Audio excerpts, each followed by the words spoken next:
Good morning. आज का जो हम टॉपिक करने जा रहे हैं वो है खुशवंत सिंह, जो 1915 में बॉर्न हुए थे और 2014 में इनकी डेथ हो गई थी। Khushwant Singh was born in 1915 in village Hadali in Khushab district, Sargodha, Punjab, जो क्या है अब पाकिस्तान में है। हदाली और खुशहाब डिस्ट्रिक्ट को हमें याद रखना है। खुशहाब डिस्ट्रिक्ट से ही इनका नाम खुशवंत सिंह रखा गया था। His father sir Shobha Singh was prominent builder, जो उनके पिता थे वो क्या थे, एक बिल्डर थे। Sir Shobha Singh known as different names for novelist, journalist, member of parliament, politician, translator, autobiographer, historian, story writer and essayist। इनको क्या हम बहुत सारे नामों के लिए जाना जाता है, जैसे कि वो नॉवलिस्ट भी थे, जर्नलिस्ट भी थे, मेंबर ऑफ पार्लियामेंट भी रह चुके हैं, पॉलिटिशियन भी थे, ट्रांसलेटर भी थे, ऑटोबायोग्राफर, हिस्टोरियन, स्टोरी राइटर और एसेइस्ट थे।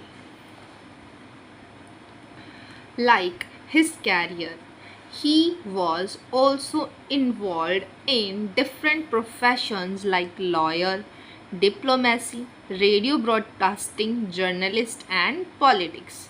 जो अपने कैरियर में वो क्या है, डिफरेंट प्रोफेशंस में एनरोल्ड थे, जैसे डिप्लोमेसी, रेडियो ब्रॉडकास्टिंग में भी थे वो, जर्नलिस्ट और पॉलिटिक्स में भी इंटरेस्टेड थे। Published his first volume of short fiction was The Mark of Vishnu and the Other Stories। इनका जो पहला पब्लिश्ड वर्क था वो कब पब्लिश हुआ था, 1950 में, after the 2 years of independence.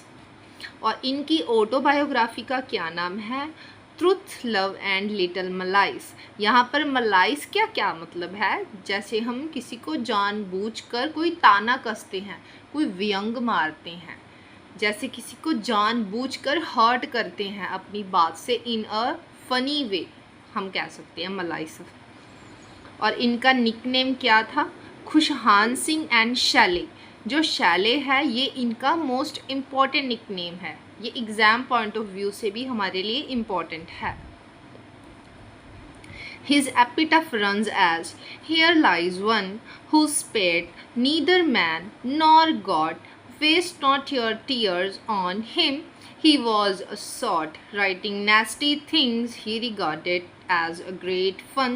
Thank the Lord he is dead, this son of gun." और एपिटफ क्या क्या मतलब होता है, जब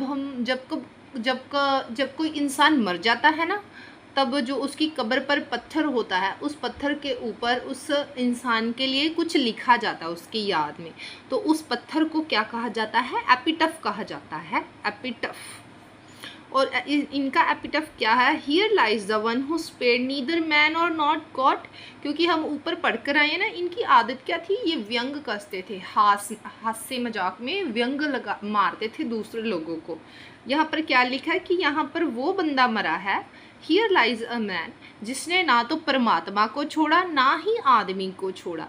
इसके ऊपर अपने टीयर्स वेस्ट मत करो। वो क्या था, एक सॉर्ड था जो क्या करता था, राइटिंग नेस्टी थिंग्स। उनका क्या था, एक अच्छा मतलब अच्छा समय अच्छी बात मानते थे राइटिंग नेस्टी थिंग्स को। Thank the Lord he is dead, क्या शुक्र करो कि वो मर गया है, द सन ऑफ गन, क्योंकि ये जो क्या बिंदास अंदाज में लिखते थे। Founder and editor of government journal named योजना। योजना नाम का जो गवर्नमेंट जर्नल है, उनके ये फाउंडर थे और एज वेल एज एडिटर भी थे। Editor of newspaper name the illustrated weekly off India. The illustrated of weekly off India हम जब आगे ऑथर्स करेंगे, काफ़ी सारे ऑथर्स ने क्या है जो एडिटर रहे हैं इस important. Editor of Indian newspaper, the national Herald and Hindustan times. इसके बिना ये जो क्या एक जर्नल था योजना, उनको भी उन्होंने क्या फाउंड किया था। His Saturday column with malice towards one and all in the Hindustan Times is the most popular one. ये जो कॉलम का क्या नाम है, with malice towards one and all. कहीं पर भी एग्ज़ाम में अगर आपको किसी भी, मोस्ट ऑफ द टाइम मैं ये बता रही हूँ, ट्रिक है, मोस्ट ऑफ द टाइम अगर आप मलाइस वर्ड देख रहे हो, है ना, अगर ऑप्शन में खुशवंत सिंह है तो देयर इज़ लाइक 98 और 99% पॉसिबिलिटी कि उसका आंसर क्या है, खुशवंत सिंह ही होगा। मेंबर ऑफ द राज्यसभा, ये क्या है, राज्यसभा के मेंबर भी रह चुके हैं। Khushwant Singh best non for his jokes, हम पीछे पढ़कर गए हैं ना कि इनकी जोक्स, व्यंग कसने की, ताना कसने की आदत थी इन अ फनी वे। अवार्ड, हम इनके अवार्ड्स को अब पढ़ेंगे। इन्होंने क्या साहित्य अकेडमी अवार्ड नहीं जीता कभी भी, ये आपको बात बहुत ध्यान रखनी है कि ये साहित्य अकेडमी अवार्ड नहीं जीते। वैसे मोस्ट ऑफ द जो हम इंडियन ऑथर करते हैं मास्टर कैडर के लिए या फिर लेक्चर कैडर के लिए, तो ऑलमोस्ट सब ने जीता हुआ है, बट ये इन्होंने नहीं जीता।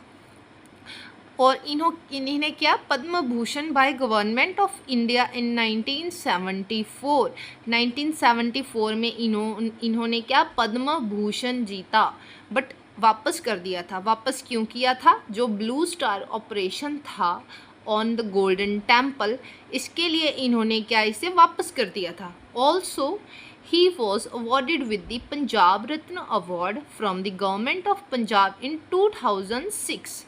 पंजाब रत्न अवार्ड भी इन्हें मिला हुआ है। इनके बाद पद्म भूषण से बाद इन्हें क्या मिला है, पद्म विभूषण, दोनों भूषण इन्हें मिले हुए हैं। गवर्नमेंट ऑफ इंडिया इन 2006 में इन्हें क्या मिला, पंजाब रत्न अवार्ड। 2007 में इन्हें मिल गया विभूषण। साहित्य एकेडमी फेलोशिप इन 2010। अब देखो इनको साहित्य एकेडमी अवार्ड तो नहीं मिला, बट इनको क्या है, फेलोशिप मिल गई, जो एक पार्टनरशिप होती है ना, साहित्य की जो एकेडमी है उनकी पार्टनरशिप इन्हें मिल गई थी 2010 में। अब हम इनके क्या वर्क करेंगे। ट्रेन टू पाकिस्तान, ये जो पब्लिश हुआ था 1956 में, हम पीछे पढ़कर आए हैं। जो इनका फर्स्ट पब्लिश्ड वर्क था वो क्या था, the mark of Vishnu and the other stories. वो कब पब्लिश हुआ था, after 2 years of the independence in 1950। ये बात याद रखनी है। It is a partition novel. जो ट्रेन टू पाकिस्तान है ये क्या है, एक पार्टीशन नॉवल है। Deal with the bad effect of partition, क्योंकि पंजाब पर जो क्या है, पार्टीशन का बहुत ही जो बुरा प्रभाव पड़ा था ना उस समय, उन बातों को क्या है इन्होंने अपने नॉवल में लिखा है। Told from the third person view, ये जो क्या व्यू होते हैं एक नॉवल बताने के, मतलब ये third person point of view से क्या है नॉवल नरेट हो रहा है पूरी कहानी में, कोई तीसरा बंदा है जो नॉवल सुना रहा है बाकी रीडर्स को। In USA it was published as Mano Majra. अब मानो माजरा यूएसए में ये नॉवल पब्लिश हुआ है। मानो माजरा क्या है, जहाँ पर ये ट्रेन टू पाकिस्तान सेट है उस एरिया का नाम है Mano Majra. Adapted as a movie train to Pakistan by Pamela Brooks. Pamela Brooks ने इन पर एक क्या है मूवी भी बनाई है। Won Grove prize, Grove prize इस नॉवल को जो क्या है मिला है। ठीक है, ये नॉवल 4 पार्ट्स में क्या है डिवाइडेड है। ट्रेन टू पाकिस्तान नॉवल में सतलुज रिवर क्या मेंशन्ड है, ये याद रखना हमें इस रिवर का नाम। ट्रेन टू पाकिस्तान 1956 में पब्लिश हुआ था। अब इसका मेन प्रोटैगनिस्ट कौन है, जुगत सिंह, जिसका शॉर्ट नेम जुग है। ओके, और इसका लव अफेयर किसके साथ चल रहा होता है, नूरान के साथ। नूरान क्या हम कह सकते हैं, फीमेल प्रोटैगनिस्ट है अपने नॉवल की। और नूरान के पिता का क्या नाम है, इमाम बख्श। इसके बिना 2 और भी मेन कैरेक्टर हैं, क्या है, एक तो है हुक्मचंद जो क्या है मनो माजरा का डीसी है, उसका लव अफेयर किसके साथ चल रहा होता है, हसीना बेगम के साथ। हसीना बेगम आई थिंक एक प्रोस्टिट्यूट है। इकबाल सिंह या फिर इकबाल मुहम्मद, ये क्या है, एक तो इसका मुसलमान नाम है और एक क्या इसका सिख नाम है, जो क्या है दिल्ली से आया एक व्यक्ति है। अब हम क्या पढ़ेंगे, माली। माली भी इसमें एक करैक्टर है, जो क्या है, जो डाकुओं की गैंग होती है ना इस नॉवल में, उसका क्या है, सरदार है। लाला रामलाल जो क्या है, एक मनी लैंडर है। अब हम सारे करैक्टर्स कर लिए हैं। अब अगर आपको पढ़ने हैं तो आप वीडियो को पॉज कर कर ये सारे करैक्टर पढ़ सकते हैं और इनकी पहचान कर सकते हैं कि देखो जुगल सिंह क्या है, एक किसान है, ठीक है, जिसको क्या है, जेल में एक झूठे आरोप के लिए, डकैती के लिए अंदर कर दिया जाता है। इकबाल सिंह भी एक प्रोमिनेंट कह सकते करैक्टर है, जो क्या है, एक पॉलिटिकल वर्कर है with no clear religious background. हम ऊपर पढ़कर आए हैं कि ये इकबाल सिंह भी है और इकबाल मोहम्मद भी है। क्या पढ़ सकते हैं। हुकुमचंद क्या है, मैजिस्ट्रेट है, जिसको हम पढ़कर गए थे, डीसी है, मनोमाचरा का। नूरान क्या है, जुगत की बिलव्ड है।